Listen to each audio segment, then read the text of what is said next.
What's happening, what's happening, what's happening? Of course, you know it's your boy B Hot Radio Shout and stepping in the building. I got a guy that is an entrepreneur, investor, all of the above, Aristotle Investments. What's good with it, boss? Man, what's good? What's good? Talk to me, Aristotle, man. I see you doing good in the hood, man. I see you preaching the word of investing. How did you even get into the game to begin with, sir? Man, I was in the Army. I was cutting hair on the side. Yeah. You get what I'm saying? I was young, 21 years old. I'm 29 now, so it's about 8 years ago.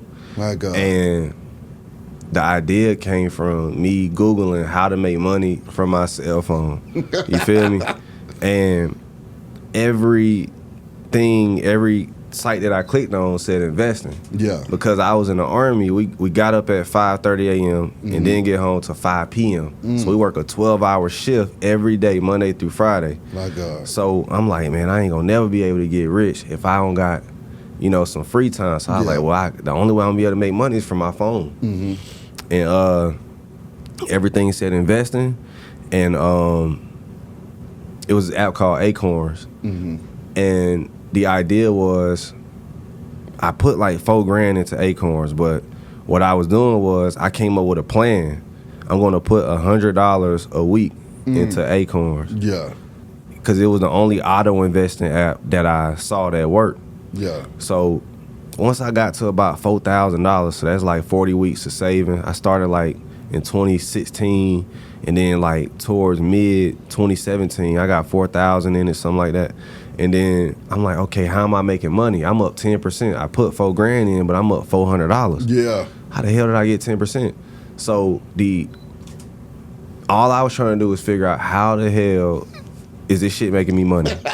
Once I figured out how Acorns was making me money, they were investing it into this stock called VOO, Vanguard, which is an ETF, which is an exchange traded fund, which is comprised of them buying a bunch of, it's a stock that buys a bunch of stocks or holds shares of a bunch of stocks. Okay. Right? So it gives you a lot of exposure. Instead of you buying a bunch of different stocks, you can buy one stock that buys all those stocks, if that makes sense.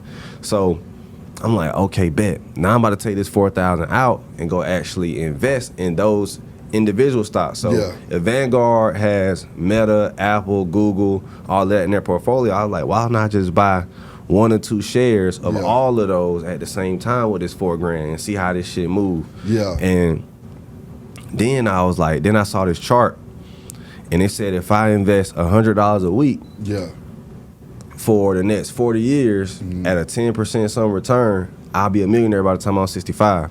So I was like, all right, I got to average a 10% return and be a millionaire by the time I'm 65. But it lets you simulate putting in more money. So I was like, you see what I'm saying? Yeah. So I'm like, okay, I noticed the more money I put, the less time it took to retire. Facts. Remember, I was 21. So I was like, then I start playing with, okay, like the money I could save. So remember, I'm a barber on the side. So I'm making $3,000 a month from cutting hair. Come on. $2,000 a month from in the Army. Yeah. So I'm like, okay, I'm about to live off my Army money and invest my barber money. Yeah. So remember, I live in the barracks too. So it's like imagine you at a hotel. Everybody at the hotel got to get their hair cut by you. Come on, man. So I had $3,000 a month coming in. Exactly. You know what I'm saying? I was the only barber in the barracks. I had a monopoly. Right? Crazy. So, it started like that. And then I saw, because I was playing cheap at first, I'm putting $100 a week, and I was like, you know what? Like Nip said, all money in. I said, you know what if I go all money in with this barber money? Yeah. And then I saw the graph. It went from I'm retired at 65, remember I'm 21 at the time, to I retire at 30 to 31 years old. Come on, man. At the rate I was going. So I was like, damn, all I gotta do is put in $3,000 a month. But what I was gonna do is I was gonna average about a 25% return. Yeah. Because I was already doing that. So I was like, damn, that's the sweet spot. $3,000 a month at 25% return on average. So out of the 10 years, I gotta average 25% a year. So some years maybe 70%. It was one year where I did 300%. Damn. You get what I'm saying? Yeah. So it's like you gotta think over a 10-year, even if I have a down year, that 300% year will out average one down year. You get what I'm trying to say? So you just gotta have maybe 5 good years out of those 10 years, 5 great years out of those 10 years. And even if you have 3 bad years, it's still gonna average out. So that's what I learned is if somebody want to get rich, they gotta have 2 streams of income, one to live off of and one to invest. You get what I'm trying to say? You ain't never lied. Yeah, for sure. No, I'm with you on that. I mean, being young and investing though, man. I mean, were you always a mathematician in your mind? Yeah. Is this something that you love, just dealing with the numbers? What was it that drew you to investing? I went to Creekside High School. Okay. I went to Heritage Academy Elementary School. And the middle school, I went to Bear Creek. Okay. And I went there with Playboy Cardi. Oh, man. We were in the same classes, 7th, 8th, 9th, and 10th grade. Crazy. So, and we went to Bear Creek Middle School, and then we went to Creekside, and then I think he moved up north and went to North Springs or something like that. And then I went, my 11th grade year, I moved to Kansas. Damn. Because my stepfather decided to join the military in his 30s. And, my mom, we packed our shit. We was living in Fairburn. You get what I'm saying? That shit was a culture shock. I went from a 90% black school, which is Creekside High School, and they just won a state championship. Yep, facts. To a 90% white school. You get what I mean? On some like, that first day I was like, it was weird. Like, you get what I'm saying? Like, I'm motherfucking. Could you imagine that? No, I couldn't. That's stressful. It's traumatic. Yeah, actually. it was. Yeah. It was definitely not a good experience when I went to that school. Yeah. Like, to the fact that, like, I found out it was a school with black people, and I immediately transferred from that school and went to a school which was, I was going to Manhattan High School in Kansas, which the team K-State, that's the town. It's a college town, actually. Okay. I don't know if you ever heard of K-State. Yeah, I know about K-State. Yeah. So Manhattan, Kansas, is the town that it's in, and then I went to that high school. 90% white, low-key racist. But then the town over had 50% black people. Okay. Most of them was there via transfer of military, if that makes sense. Yeah. So I was like, hell yeah. I immediately transferred, goddamn. I was like, boy, I don't care what's going on. They was like, but that school was dirtier, it's trashier. I said, they got black people. Exactly. I'm out right there. Exactly. Yeah. What was it like when you got back to the city though, man? After, I was only there for like a year and a half. So when I came back to the city, remember I joined the Army straight out of high school because my stepdad, he joined the Army, and then we moved to Kansas. So I'm living on a military base. Yeah. Right? So I already kind of got a head start on what the military going to be like. Yeah. You get what I'm saying? Because I'm living on a military base. Yeah. Remember, this is my 11th grade year. So I done already lived my whole life in Atlanta all the way up to 11th grade. So that's all I know. So I went to basic training straight out of Kansas City, Missouri, because I had to take the bus, go to Kansas City, and they booked me a flight from the Kansas City airport, and I went to basic training. And then how I got back to Atlanta was, I requested, and this is God, by the way, so you can go on your military thing when you first join, and you can request a duty station. Because I was homesick, I requested Fort Stewart. I don't know if you know where that is, but that is in Hinesville, Georgia. But it's also, they have a base in Hinesville and Savannah. Okay. So it's Fort Stewart, Hunter Army Airfield. And then it's Fort Stewart and Hinesville. So it's both kind of, but it's still the same. Third ID. And they deploy. They the ones who go to Iraq. They're an infantry unit. They the ones who Iraqis don't like, and Afghanis don't like. So you went straight up infantry in this thing, girl? Stop. Well, I was communications. Okay.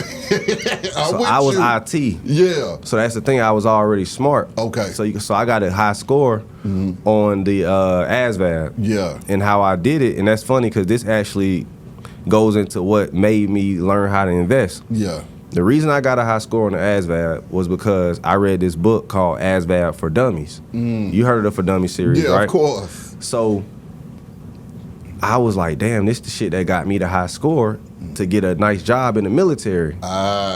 So then, when it was time to invest, guess what I read? Investing for Dummies. Day Trading for Dummies. All 700 pages. Come on. I mean, see, you know, you giving out the game, but it's still going over people's heads. The work was the research, okay? Yeah. I mean, how imperative is it for people to research before they get into investing? Very. Like, investing isn't something that you can wing. It's not something you can get lucky. Yeah. It's not something you can pray for. It's literally a system. And that's something that I had to learn too. And I learned that from the Army. Once you learn that everything has a system, like even how y'all came up with this whole podcast, this is a system. Exactly. You get what I'm saying? I know it's exactly not, what you're talking about. You get what I'm saying? Like everything has a system. We ain't just doing this no. flying by the seat of our damn pants. Thank you. Like he had to hook that up, hook that up. That's investing. Exactly. And when I was in the Army, everybody, so what people don't know is when you go into the Army, you signing up to be a mechanic. Yeah. Because you got to work on them vehicles. Everybody got to go to the motor pool and work on these vehicles, right? Yeah. But they're going to give you a handbook. Yeah. And say this, it is called a SOP, Standard of Operations. So it's the same thing with investing. It's a handbook and you got to follow it. And if you try to go in and that's like if I try to set all this up without asking you a word, I wouldn't even know how probably if I don't know what I'm doing. Yeah. But if you gave me the handbook and the guide, I'll know how to do it. Every time. Okay, so Aristotle, when it comes to investing, what are the things that investing has afforded you to be able to do with the money to make it worth your while and time, and why other people should be looking into investing? Well, here's the thing that Americans got to understand. Investing is your American right, and let me explain. You're using a MacBook, right? I have an iPhone. You got an iPhone? That's right. All right. So you got to think. Apple is an IPO, right? Initial public offering, which means they went public as a company, which means by law they have to report their earnings and their revenue quarterly and yearly. That's right. And when they report their revenue earnings, your Apple bill and my Apple bill is all, and everybody who's watching this is all included in those quarterly and yearly earnings. So whether you want to participate in the stock market or not, you already are. If you have, all right, who takes out your trash? Waste management, right? Yeah. You're participating in the stock market because you got to pay that fee. You get what I'm saying? No, I'm with you. Who's your carrier? Who's your cell phone carrier? AT&T. Which is on the stock market. So people be like, well, no, why would you not invest in something that is literally your American right and that you're already participating in whether you want to or not? You can't not. So in order for the stock market to crash, you, me, and everybody will have to stop using AT&T and Verizon, have to stop using Waste Management, have to stop using iPhones, have to stop using Google, have to stop scrolling on Instagram to give so people will want to pay Meta ads. Yeah. You get what I'm saying? Yeah. We would have to stop going to Disney World, stop watching Disney movies, stop it. We would just have to literally sit there and do nothing for the stock market to stop going up. Understand what I'm saying? No, you just snapped. I'm with you. So you following me? Yeah. So this is a system that is made and backed by our dollars. Well, then I got to ask you this, Aristotle. What about those people who don't want to wait? They're impatient. You know, they want it like this, sir. They don't want to hear nothing about no 5-year plan, no 10-year plan, or no. The long route is the short route. Come on, let me man. explain I'm why. with you. Okay.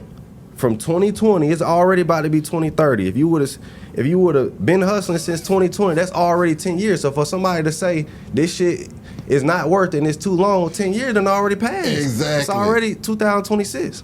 So how can you say that this shit is not fast money? 10 years is fast money. Exactly. You get what I'm saying? Remember how I said all I got to do is put in $3,000 a month, and in 10 years, I'll be a millionaire. So if somebody start now, 2026, by 2036, because most people not going to have $1 million cash anyways by 2030. So if they would have started in 2020, they would be a millionaire by 2030.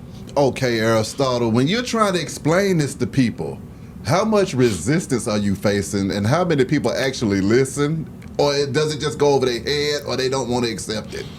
It's crazy because my mom told me when I first got into business, son, you can only take the people who want to listen with you. Yeah. Harriet Tubman couldn't take everybody when she was trying to free the slave. So one thing people also got to realize that everybody not going to listen. You just got to talk to the people who do. Yeah. Yeah.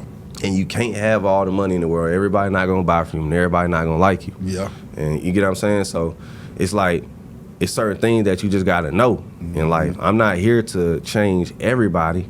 I'm here to help those who want to be helped. And then once they see other people being helped, it's a chain reaction, because that's how we are as humans. Exactly. Okay. What about when you moved out the country, though, man? What was it that made you say, you know what, I'm about to uproot my family and go and kick it? Talk to me. So I still have my mansion in Atlanta. That's right. I still got all my cars. I still got my Ferrari, my Cybertruck, and my Corvette, and my G-Wagon, everything here. Come on now. And then in Puerto Rico, I have another mansion. And I have a Cybertruck, Jeep, all that there. So I have 2 Cybertrucks. So the thing is, like, you know, I did that because I had to save on taxes. So in my tax bracket, it's 37%. Those goddamn taxes are mother. I'm with you. Right? So if you know, in my world, let's just say I make, all right, let's say I make $1 million a year, right? Yeah. Something like that, right? That'll be $370,000 that I gotta pay to the IRS in my tax bracket. Now, of course, I make well over $1 million a year, but that's still a lot of money that I have to give them. 37%. So when you making 8 figures a year, now that's $3.7 million that you owe the IRS, and that's not fun. No. So the thing is, you know, I've done 8 figures a few times in a year, right? So I'm thinking like, okay, it's too expensive for me to be in Atlanta, because every year I got to get the government $3 million. So if I spend one more year in America, it's gonna cost me $3 million just to be around you niggas. You get what I'm saying? So it's too expensive for me to be around you niggas, goddamn. You feel me? So I had to get out of here. Yes. So so in Puerto Rico, it's 0% capital gains tax, which means anything you put inside the market, and if you profit off of it and take it off, they tax it 0%. And it's 4% business. Yeah. So now, instead of me paying $3 million in taxes, now I gotta pay, maybe $400K, $500K, just for staying in Puerto Rico for 6 months. Come on. Goodbye. You get what I'm saying? And then think about it. From here to June, I weren't gonna do shit in Atlanta anyways but work. So I might as well go to Puerto Rico for 6 months. Facts. And then I see y'all in December, August, all that. We got social media for all that. Yeah, We exactly. ain't got to see you every day. Answer me this, Aristotle. When it came to making the money and you realized that the tax situation was a real deal. Yeah. How did that hit you, and how did you start to learn about tax code and everything else? Because see, you know, we like to make the money, but we don't understand the taxes always either, sir. Well, in my particular tax bracket, I don't got time to learn that shit. That's why I moved to Puerto Rico. I said, okay, I don't have time to learn this shit, because my brain is already exhausted from learning this stock shit. It took me goddamn 8 years to master this shit. I feel you. So it's like, you know, after a while, I used to get tired of going to college. You get what I'm saying?